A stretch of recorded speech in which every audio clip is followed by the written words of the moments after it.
Francky, en direct live de mon expatriation au Monténégro. Donc aujourd'hui, nous allons aborder les 5 pièges à éviter lors d'une expatriation. C'est les 5 pièges que nous allons tomber systématiquement dedans. Donc la grosse première, c'est évidemment le fait d'avoir sélectionné déjà le pays, le fait d'avoir trouvé un style de vie, une culture, une façon de voir les choses, les paysages, la religion éventuellement, tout ce qui va se rapprocher le plus de notre vie occidentale, mieux ce sera puisque moins le changement sera brutal. Donc ça, tout ce travail-là a déjà été fait, puisqu'aujourd'hui, le pays qui sort en tête pour être centre de l'Europe, sans être dans l'Europe, en dehors de l'Union européenne, pour éviter les normes, pour éviter justement l'insécurité et surtout éviter cette fiscalité de malade, tout le système que j'ai mis en place de recherche pour trouver le meilleur pays pour l'expatriation. Voilà, donc maintenant on va attaquer les 5 pièges. Donc la première, le piège numéro 1, c'est de passer son temps à se préparer et se préparer sans jamais bouger.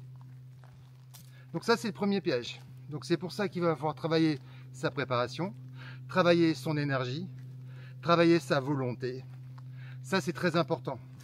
Donc ça, c'était le point numéro 1. Le point numéro 2.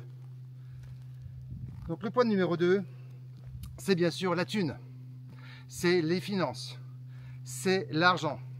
Alors, avant de vouloir démarrer, ne serait-ce que tout le monde vous conseille, si vous cherchez à vous expatrier, de faire des business en ligne, parce que le business en ligne, c'est génial. Vous pouvez être nomade digital, vous pouvez travailler à l'autre bout du monde. Oui, mais ça ne sert absolument à rien si vous démarrez votre business aujourd'hui en France.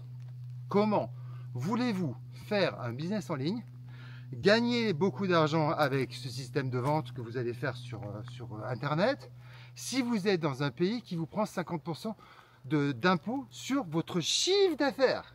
Je ne parle pas des bénéfices, hein, de votre chiffre d'affaires. Comment voulez-vous être compétent face à des gars qui seront dans des pays que vous allez vous retrouver sur Amazon FBA, des choses comme ça, où eux ne payent pas d'impôts? Au Monténégro, on ne paye pas d'impôts.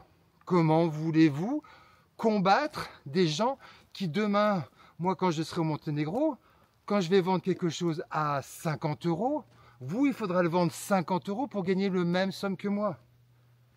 Donc vous comprenez que c'est complètement inutile de partir dans un business en ligne tant que vous êtes en France. Vous pouvez le préparer, vous pouvez l'amorcer, éventuellement, mais le vrai démarrage se ferait quand vous serez expatrié. C'est là où est la difficulté de faire du business en ligne en tant qu'expatrié. Donc il y a d'autres choses peut-être à trouver. Je n'ai pas toutes les solutions, hein.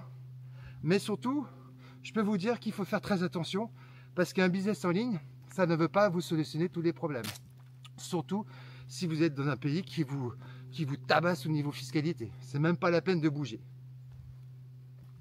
Numéro 3 piège, le 3e piège à éviter pendant son expatriation, c'est bien sûr la femme.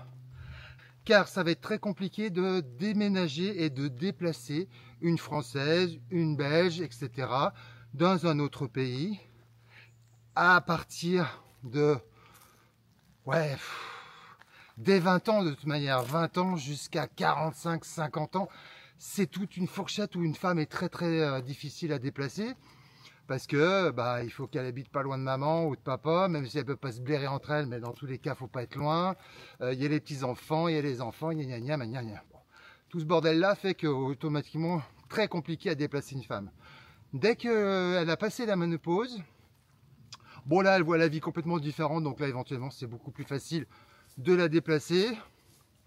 Voilà, ça c'est la particularité des femmes, parce qu'il faut savoir que si vous allez au Monténégro, c'est pas le cas, mais ou n'importe quel couple part en Amérique centrale, en Amérique latine, part en Asie, part en Afrique, part dans tous ces continents qui sont en train d'émerger, je peux vous garantir une chose, c'est que votre homme, il va être sollicité comme vous êtes sollicité en France. Fait boomerang, revient. Le retour de bâton est arrivé. Et oui, automatiquement, puisque les femmes sont énormément sollicitées, confortées, toujours en train de les draguer de ci, de là. Voilà, ça c'est le système occident. Par contre, si vous partez dans des pays qui sont vraiment en phase de développement, vous n'avez pas du tout ce problème. Donc au contraire, c'est l'effet inverse, c'est toutes les femmes vont vouloir se maquiller avec le blanc, car automatiquement, il a de l'argent. Automatiquement, vous êtes une cible pour toute une Panaméenne, pour une Brésilienne, pour une Vénézuélienne, pour une Thaï, pour une Cambodgienne ou pour une Africaine. Vous êtes la cible idéale. Elles vont toutes se ruer sur vous et elles vont toutes vouloir la place. Donc attention, la jalousie avec votre femme, ça peut foutre le gros bordel et automatiquement, elle risque de partir. Ça risque de faire péter le couple. Donc l'avantage du Monténégro, c'est plus judicieux de partir en couple au Monténégro car vous n'aurez pas ce phénomène. Donc c'est beaucoup plus intéressant de partir en couple au Monténégro que partir dans un pays en voie de développement. Et puis voilà, ça c'est vraiment important à comprendre parce que si c'est pour partir et s'expatrier en couple et puis finalement faire péter votre couple, c'est peut-être pas ce que vous désirez tout de suite aujourd'hui. Donc c'est peut-être pas le but de s'expatrier pour tout faire sauter. On est d'accord. Donc c'est pour ça que le Monténégro est fait pour des familles, des couples, ça posera pas de problème car, grâce à ces phénomènes. Et même une femme seule partir au Monténégro, elle est tranquille. Vous n'avez pas de problème d'insécurité. Vous n'avez pas de problème de drague, de particularité. Enfin, voilà, vous êtes peinard. Il n'y aura pas de problème ni de religion, ni de race, ni de couleur de peau, ni tout ça. Il n'y a pas de souci. Le Monténégro est fait pour des expatriations parfaites pour des couples et des femmes. Voilà. Quatrième chose, c'est la solitude. Il faut trouver un pays, et c'est pour ça que le Monténégro correspond très bien, puisqu'il y a vraiment un groupement d'expatriés. Il y a des groupes sur Facebook, on peut trouver plein de gens, rencontrer des expatriés belges ou français qui vivent au Monténégro, c'est pas trop un problème. On n'est pas dans un pays où il y a très peu d'expatriés, où au bout d'un moment, vous n'allez pas croiser forcément des gens, puisqu'il faut se dire une chose, hein, c'est bien beau de dire, oui, mais donc, c'est pas un problème, moi je vais contacter que des locaux. Ouais, tu parles comment? Ah, la petite voix se réveille. Tu parles quoi, monténégrin peut-être? Eh ben non, je parle pas monténégrin. Ah, tu veux faire comment alors? Eh bien justement, c'est le problème. Et de toute manière, se dire qu'on va se mélanger avec la population d'un autre pays, même si la culture est très proche, c'est très compliqué, très très compliqué. Donc vous allez vous retrouver finalement avec des Français, des Belges, qui parlent forcément votre langue. Et ça, c'est très important de faire cette communauté. En plus, ces gens seront dans l'axe de votre développement, donc avec les mêmes perspectives, les mêmes envies, les mêmes compréhensions. Vous allez finalement discuter de tout et de rien, de la vie en France, etc. Vous serez d'accord sur 90% des choses. Vous allez rencontrer des gens qui sont dans le même état d'esprit que vous. Ça, c'est important, puisque l'effet fraternel, l'effet copain, l'effet connaissance, l'effet ami est très important, qu'on soit seul ou qu'on soit en couple, c'est très important. Donc ça, c'est vraiment le point qu'il faut faire attention. Donc la solitude, finalement, se retrouver dans un pays où il y a très peu de Français, très peu d'expatriés, très peu de Belges, etc. Bon, et puis se retrouver tout seul,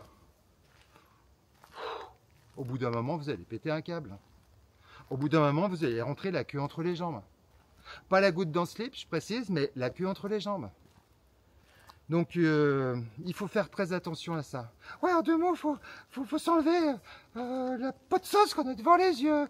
Ouais, c'est vrai que je le dis assez souvent, ça aussi, le pot de sauce devant les yeux. Mais bon, dans tous les cas, voilà, il faut ouvrir les yeux, il faut comprendre ce qui nous attend. Et ça, c'est très important. Ce quatrième point, la solitude, la communauté qu'on va pouvoir rencontrer et développer dans notre pays d'expatriation. Voilà. Le cinquième, donc le cinquième, on y est, hein, je crois qu'on a fait le tour. Hein. On a fait l'énergie, on a fait la finance, on a fait les femmes, la solitude. Ah oui, par contre, bien sûr, l'engagement. Le cinquième point, c'est l'engagement. L'engagement est essentiel. Je vois aujourd'hui plein de personnes qui sont autour de moi, qui commencent à faire des business, ou qui commencent à avoir des idées, voire qui en ont 50 des idées. mais qui finalement démarrent tout et font rien. Ils commencent tout et ils finissent rien. Ou même s'ils commencent quelque chose, parce que du style, il y a une illumination qui s'est arrivée, qui est montée au placard, et puis d'un côté, le grenier s'est allumé. Il démarre un truc, ça, il va taffer pendant 1 mois. Il va taffer pendant 3 mois. Il va taffer pendant 6 mois, mais c'est le bout du monde, et ça y est, 90% des personnes auront déjà abandonné. Ça, c'est très très grave, parce que nous sommes dans une société, dans un pays qui nous donne tout de suite, tout de suite, donc on n'a plus l'habitude finalement de marner pendant 2-3 ans pour arriver à un résultat. Il faut faire focus sur des objectifs bien déterminés, bien précis. Si vous en avez plusieurs, faites très attention de ne pas trop vous disperser, mais surtout quand vous attaquez, vous allez au bout, vous continuez tant que ça n'a pas marché. On ne peut pas dire je commence à m'expatrier et puis dès que je pars, au bout de 3 mois, gna gna gna. Non, non, c'est un engagement total sur cet objectif de réussite. Puisque si on n'est pas engagé dès le départ, avec tous les aléas et tout le blues, le manque du pays, le gna gna et tout ce qui va nous tomber sur le coin du museau, il faut se dire une chose, c'est que vous allez avoir un sacré engagement pour réussir. Car autrement, vous allez rentrer au bercail, la queue entre les jambes. Bravo, toi. Heureusement qu'il y en a un qui suit quand même, hein. Parce que dis donc, attention. Voilà, et puis après, 2 petits conseils pour finir cette vidéo, parce que c'est important d'avoir 2 petites astuces, on va dire. Donc c'est surtout arrêter de dire, j'arrive dans un pays, j'ai même pas vu le pays, je suis même pas parti encore en vacances, que les mecs, ils veulent déjà acheter un appartement ou une maison dans le pays. Oh, oh, oh, oh, oh, oh, oh, oh, oh, ouais, on se calme, on se calme. Ben, c'est ce que je suis en train de dire. Ouais, on se calme, on se calme. Exactement, on va peut-être se calmer. On va d'abord partir, on va louer, même si vous avez beaucoup d'argent, par exemple. Pas un problème, vous louez. Vous regardez la vie. Vous regardez les expatriés que vous avez dans cette ville. Vous voyez si ça vous plaît, avec 2 mois, 3 mois, 6 mois. Voire éventuellement, si après vous rentrez en France pendant quelques temps, voilà, vous faites des tests, vous faites des essais. Et puis, en fonction de ça, vous allez peut-être changer de vie en disant, ouais, c'est celle-là la plus sympa, oh, celle-là, ah non, celle-là, elle est moins bien. Il n'y a pas la mer, moi, ça me plaît pas. Oui, mais il y avait un lac. Ah oui, il y a un lac, oui, c'est vrai. Ben voilà, c'est très important. Donc ça, il faut louer avant de s'engager sur un achat. Si vous pouvez partir et vous expatrier en bande, entre copains, entre potes, entre couples, ça met, je dirais, une canne, ça vous met une canne en plus.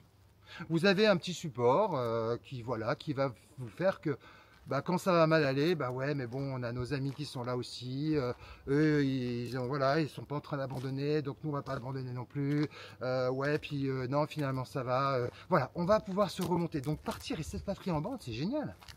Au contraire, je vous incite à le faire. Partez à plusieurs, partez en groupe, partez en bande. Emmenez votre tribu avec vous. Si vous avez des gens qui ont la même envie que vous, essayez de partir ensemble. Alors je ne dis pas de prendre le même appartement et la même salle de bain, hein. Je ne suis pas en train de dire ça, je suis juste en train de dire partez ensemble. Ben ouais, puis on a quoi coucher ensemble aussi. Ben voilà, ça y est, tout de suite ça dérape. Alors avec la petite voix, ça dérape tout de suite. Ah voilà, tout de suite, il faut qu'il y ait une histoire de cul dans l'histoire. Ben forcément, ça se vend mieux. Oui, c'est vrai, ça se vend mieux, mais nous, on vend rien. Je le dis bien d'ailleurs, je ne vends rien sur cette chaîne. Ah, rien. Voilà, vous voulez soutenir la chaîne, vous pouvez le faire. Mais autrement, je ne vends rien. Voici, donc ça, c'était les 6 pièges à éviter en expatriation et les 2 petites astuces éventuellement à prévoir, puisque ça ne mange pas de pain. Et puis, après tout, on est là pour vous donner des conseils et puis partager mon expérience, nos expériences. Ah ouais, parce qu'on n'est pas tout seul. Exactement. Et puis surtout, il y en a un que je vous présenterai bientôt. C'est mon petit chien qui va venir s'expatrier, bien évidemment, avec moi, qui s'appelle Rammstein. Ah, comme le groupe de rock. Oui, voilà, c'est bien. Encore un qui suit. Ben, faut dire, toi, tu es un petit peu avantagé, tu connaissais déjà à l'avance. Mais donc, oui, c'est un petit fox terrier qui s'appelle Rammstein, comme le groupe de rock, et qui va s'expatrier avec moi, que je vous présenterai lors d'une prochaine vidéo. Ouais, il galope devant, je ne vais pas lui courir après, il va plus vite que moi. Voilà, je vous remercie, je vous souhaite une très très belle journée.